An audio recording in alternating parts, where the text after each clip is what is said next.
Dari tiga komponen dasar dalam kebijakan publik, yaitu formulasi, implementasi, dan evaluasi, masih ada satu lagi yaitu feedback. Dalam konteks Indonesia, apakah juga komponen-komponen tersebut ada, ya, meskipun pada video sebelumnya sudah saya jelaskan bahwa tahapan-tahapan itu tidak mesti harus selalu rigid, ya, bisa jadi di overlap satu dengan yang lain. Nah, di Indonesia, ambil contoh misalnya dalam hierarki peraturan perundangan yang ada di Indonesia itu hampir semua dokumen-dokumen resmi keputusan negara yang dituangkan ke dalam lembaran resmi itu memiliki sebuah prosedur, ya, mulai dari level undang-undang, kemudian peraturan pemerintah, kemudian peraturan di tingkat menteri, peraturan daerah, sampai pada peraturan desa. Itu semua kebijakan-kebijakan yang bersifat formal itu memiliki prosedur dan itu sudah diatur, ya, tata caranya, bagaimana membuat regulasi-regulasi itu, dan itu tahapan-tahapannya kurang lebih sama dengan tahapan-tahapan yang ada dalam proses kebijakan publik. Nah, dalam tataran yang lebih operasional, misalnya kita bisa melihat proses formulasi itu kebijakan, misalnya kita lihat dari berbagai macam dokumen-dokumen yang itu sifatnya adalah perencanaan. Apakah itu perencanaan yang jangka panjang, ya, atau rencana pembangunan jangka panjang RPJP, ya. Di tingkatan daerah kita mengenalnya dengan RPJPD, atau rencana pembangunan jangka menengah, ya, RPJM atau RPJMD, sampai pada yang bersifat tahunan, yaitu RKPD misalnya. Nah, itu semua memiliki tahapan-tahapan dan prosedur yang kurang lebih itu semua adalah merupakan bagian dari proses formulasi.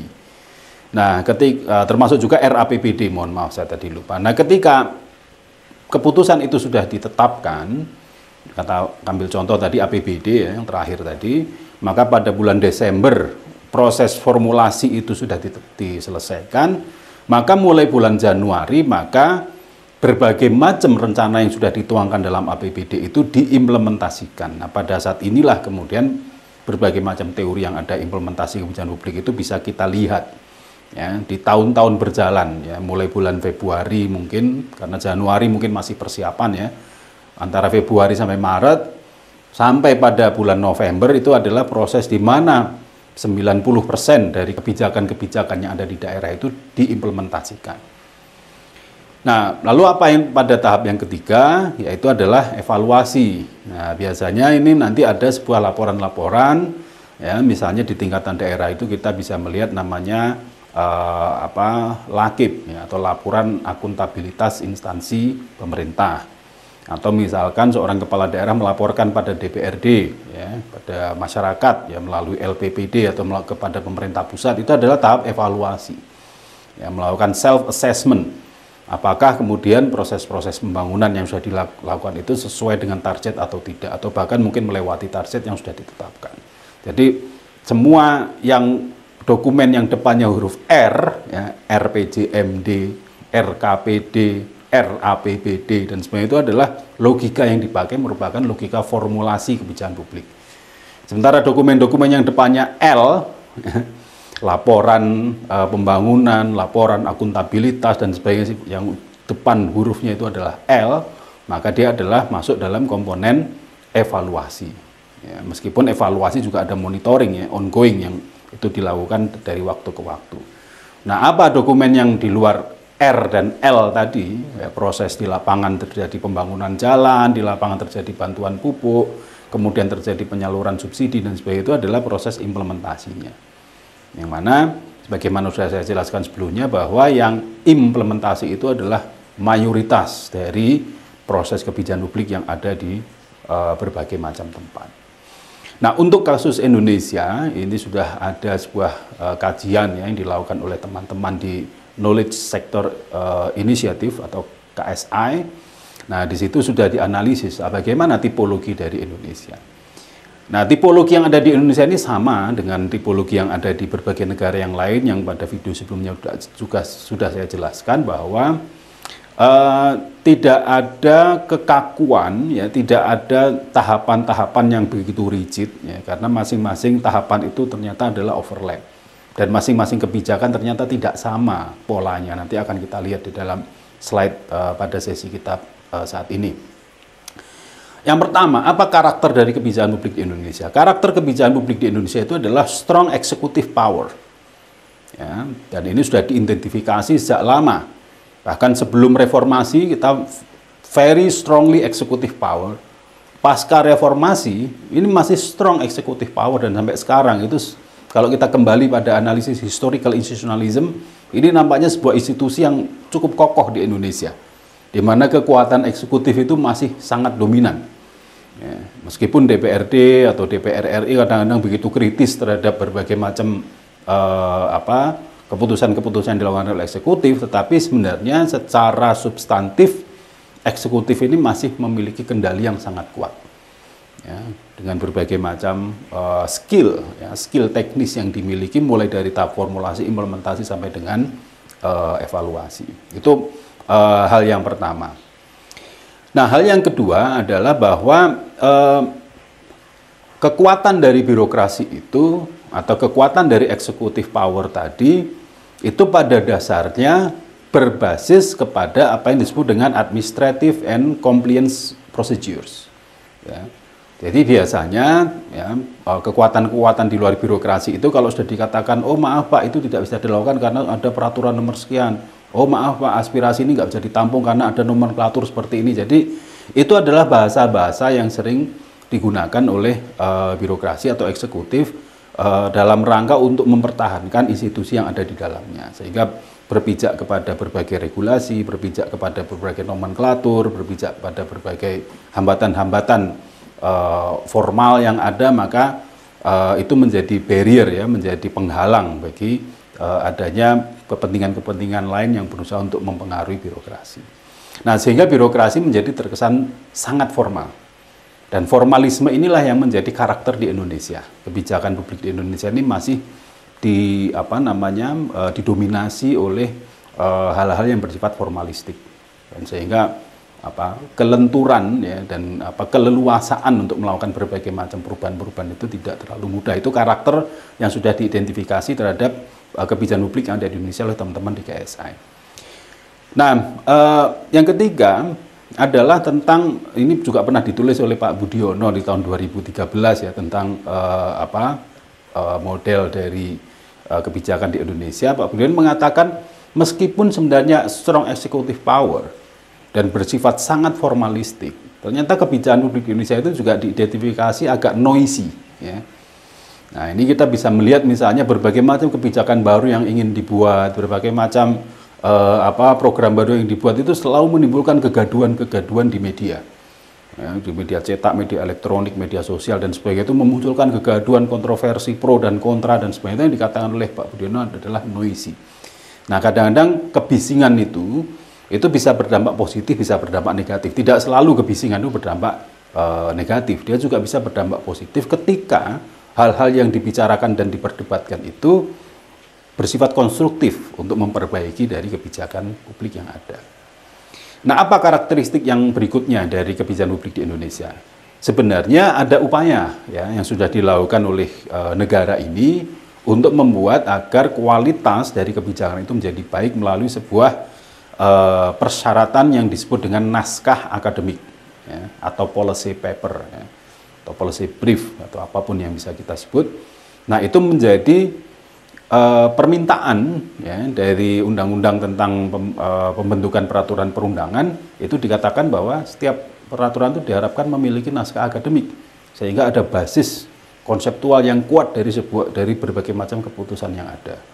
Nah, kan tapi lagi-lagi naskah akademik ini kemudian banyak disikapi begitu sederhana ya, hanya dianggap sebatas proyek, sehingga yang penting ada SPJ-nya, kemudian ada dokumennya, bisa di-print, dijilid dan sebagainya, itu dianggap selesai, sehingga tidak serius ya. Sebenarnya kemauan dari negara dengan memaksakan ada naskah akademik itu memperbaiki dari kualitas, tetapi di tahapan implementasi itu hanya dianggap sebagai sebuah proyek ya, tidak dianggap sebagai sebuah upaya untuk memperbaiki kualitas kebijakan. Nah, itu adalah karakter dari policy proses yang ada di Indonesia yang keempat ya. Nah, kemudian yang berikutnya adalah apa yang disebut dengan lobby ya. Nah, lobby ini sangat kuat juga diidentifikasi oleh teman-teman KSI. Nah, lobby ini ya seringkali kemudian dilakukan tanpa adanya partisipasi yang bersifat menyeluruh. Ya, jadi lobby di tempat-tempat yang tidak banyak diketahui orang, kemudian ada kepentingan besar tertentu yang kemudian menginginkan supaya regulasi di sektor minerba misalnya atau di sektor investasi atau perdagangan, kemudian akhirnya pemerintah mengubah beberapa pasal dan sebagainya. Itu adalah sebuah proses kebijakan yang terjadi di Indonesia dan mungkin di banyak negara yang lain. Ini bisa dicek di hasil penelitian dari teman-teman KSI, juga ditulis oleh Data et al. Pada tahun 2017 dan juga Sherlock di tahun 2012. Nah, lalu bagaimana komponen-komponen yang ada di luar itu, misalnya NGO atau civil society. Aktivitas NGO dan civil society di Indonesia ini sebenarnya sudah cukup baik, ya, tapi sebagian besar dari mereka mungkin lebih banyak dikendalikan atau didrive oleh lembaga-lembaga donor dari luar negeri, ya, sehingga ketika mereka cukup aktif memperjuangkan isu tertentu, yaitu memang karena ada program ya, terkait dengan isu tersebut. Ketika programnya tidak ada dari lembaga donornya, maka NGO ini mungkin juga akan berhenti untuk menyuarakan atau memperjuangkan isu tersebut. Nah, ini adalah karakter mungkin NGO di negara berkembang. Akan tapi tentu saja tidak semua, ya, banyak NGO yang tetap konsisten dengan kekuatan sendiri ya, secara mandiri dan berdikari untuk mengangkat isu-isu yang menurut mereka itu adalah penting. Nah, korupsi ya diangkat juga oleh Metzner tahun 2015 ini masih belum bisa sepenuhnya dilepaskan ya, karena mungkin sudah begitu lama ada sehingga di dalam proses kebijakan publik terutama pada tataran implementasi ya barangkali di situ masih banyak beberapa hal yang kurang sesuai lah ya dengan standar-standar normatif yang ada. Musyawarah ya meskipun itu ada pernyataan ya di banyak tempat tapi kenyataannya mungkin justru jarang ya. Jadi banyak keputusan-keputusan diambil secara voting misalnya atau hanya melibatkan sedikit orang dan seterusnya. Ini karakter dari kebijakan publik di Indonesia kalau kita mengacu kepada penelitian yang dilakukan oleh KSI. Political culture dan konsensus itu juga masih dominan di Indonesia. Ya, jadi budaya-budaya lokal atau budaya-budaya mayoritas lebih tepatnya, bukan budaya lokal ya, budaya mayoritas itu kalau kita kembali kepada neo-institutionalism yang sudah saya jelaskan di beberapa video yang sebelumnya, bahwa nilai mayoritas itu menjadi basis ya, dari kediterima,annya sebuah kebijakan. Kalau kebijakan itu linier dengan identitas ya, dengan politik identitas kelompok mayoritas, maka kemudian kebijakan itu cenderung akan mudah untuk diputuskan.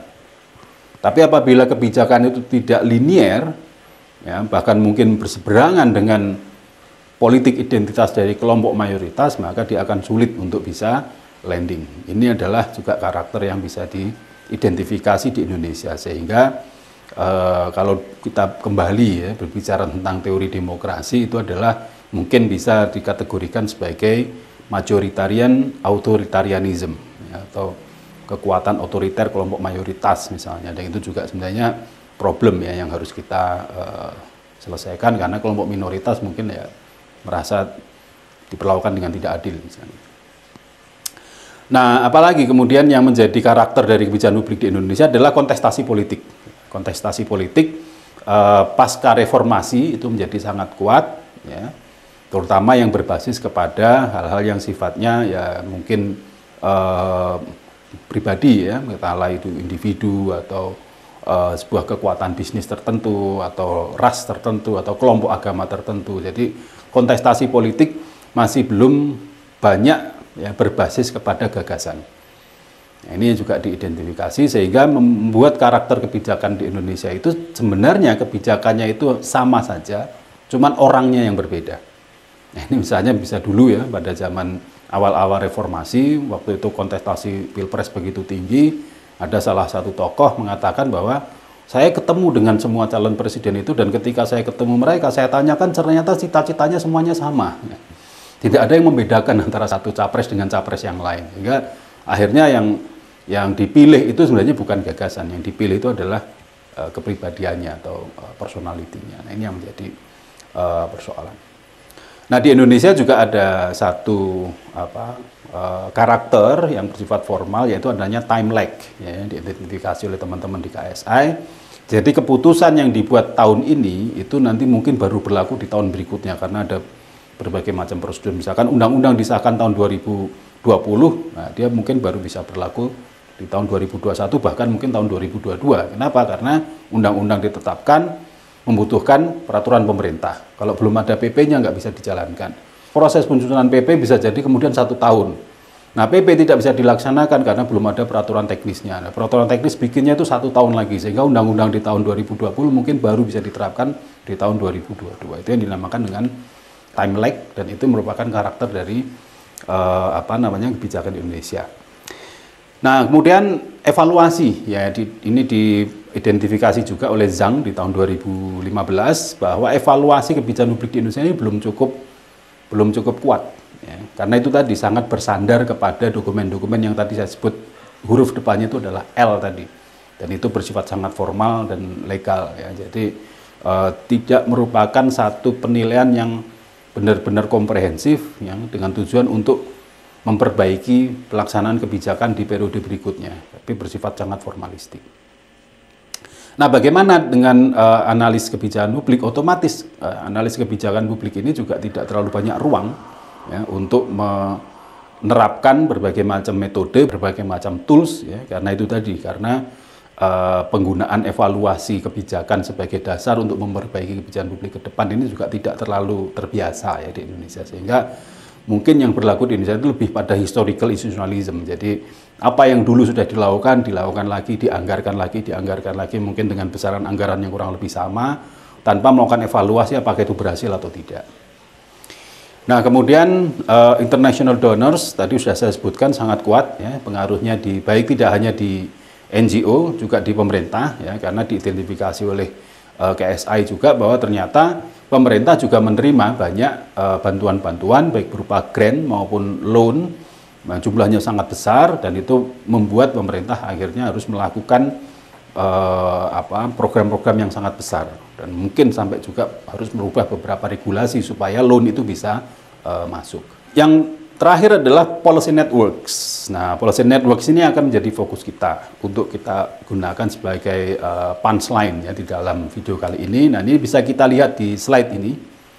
Nah, di slide ini Anda bisa melihat 4 jenis kebijakan, ya, yang dibuat di Indonesia, kemudian diteliti oleh teman-teman KSI untuk dicari patternnya. Nah, di sini ada 4, ya, yang tadi saya sebutkan. Pertama adalah kebijakan tentang undang-undang pelayanan publik, kedua adalah undang-undang lalu lintas. Ini saya ambil beberapa, hanya 4 contoh, kalau di laporan yang sesungguhnya ini ada banyak. Kemudian ada peraturan presiden tentang pengadaan, dan ada undang-undang desa, ya. Nah, di sini masing-masing tahapan, ya, kalau tadi disebutkan ada formulasi, evaluasi, implementasi, feedback, dan sebagainya, ini lebih detail lagi. Semua tahapan itu di dalam pattern ini, di dalam gambar ini direpresentasikan dalam bentuk lingkaran. Dan setelah lingkaran itu adalah eventnya, kemudian yang tanda panah ini adalah langkah setelah event tersebut. Nah, lingkaran ini warnanya macam-macam, ya. Di sini di bagian sebelah kanan ini ada keterangannya. Jadi kalau warna hijau itu adalah eksekutif, berarti pelakunya atau pihak yang beraktivitas di dalam event itu. Misalkan dalam undang-undang pelayanan publik itu di ujung kiri atas itu warnanya hijau, berarti itu adalah aktivitas yang dilakukan oleh eksekutif. Nah, kemudian warna biru ini apa? Warna biru adalah NGO atau masyarakat sipil. Nah, sehingga kalau kembali ke contoh undang-undang pelayanan publik tadi, di sebelahnya hijau itu adalah biru. Nah, biru itu berarti aktivitasnya dilakukan oleh teman-teman NGO dan CSO. Nah, apa yang dilakukan NGO dan CSO itu adalah apa yang ditulis di dalam lingkaran tersebut. Nah, setiap proses kebijakan publik ini didokumentasi oleh teman-teman di KSI. Ya. Nah, kemudian dihasilkanlah gambar seperti ini. Dan apa yang bisa kita simpulkan dari gambar seperti ini? Ini kembali kepada video saya sebelumnya bahwa tidak ada negara satupun di dunia ini yang dalam prakteknya itu menjalankan proses kebijakan publik sesuai dengan pakem, yaitu formulasi, implementasi, evaluasi itu nggak ada. Nah, ambil contoh di Indonesia, 4 kebijakan yang dibuat memiliki 4 pattern yang berbeda. Jadi jangankan membandingkan antara Indonesia dengan negara lain, dengan Malaysia, dengan Thailand, dan sebagainya. Membandingkan di Indonesia sendiri dengan beberapa kebijakan, itu patternnya sudah tidak sama. Dalam Perpres itu begitu singkat dan ringkas ya. Kemudian di dalam Perpres pengadaan tadi, kemudian dalam Undang-Undang Lalu Lintas bisa kita lihat, yang orange itu adalah organisasi-organisasi parastatal ya. Organisasi parastatal itu organisasi semi pemerintah ya, seperti BUMN dan atau komisi-komisi ya, itu yang tidak sepenuhnya bagian dari pemerintah tapi merupakan salah satu komponen dari pemerintah. Nah, itu bisa kita lihat di Undang-Undang Lalu Lintas dan Undang-Undang Pelayanan Publik, organisasi parastatal ini ada dan terlibat.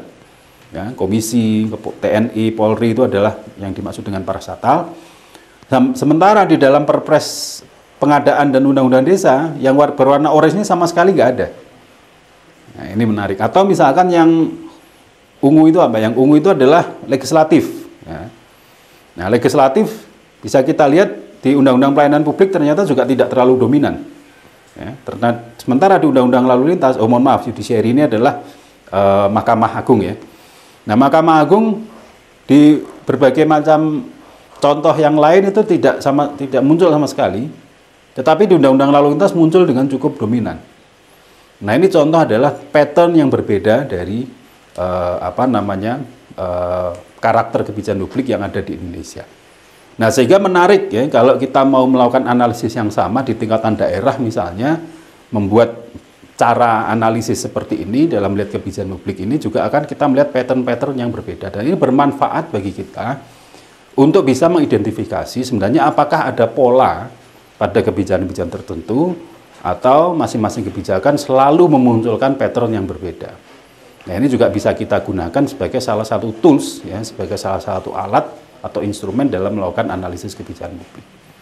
Baik, saya kira mungkin ini yang bisa kita diskusikan untuk sesi kali ini, sehingga pada intinya bahwa yang pertama kebijakan publik itu memiliki karakter yang spesifik, ya, tidak bisa digeneralisir. Dan yang kedua yang perlu saya garis bawahi adalah bahwa mengidentifikasi tahapan-tahapan dari masing-masing kebijakan, mulai dari awal sampai akhir sampai pada kemudian dia menghasilkan apa yang diharapkan, itu bisa dilakukan analisis dengan melakukan pattern analisis seperti ini. Saya kira demikian, terima kasih atas perhatiannya dan sampai jumpa.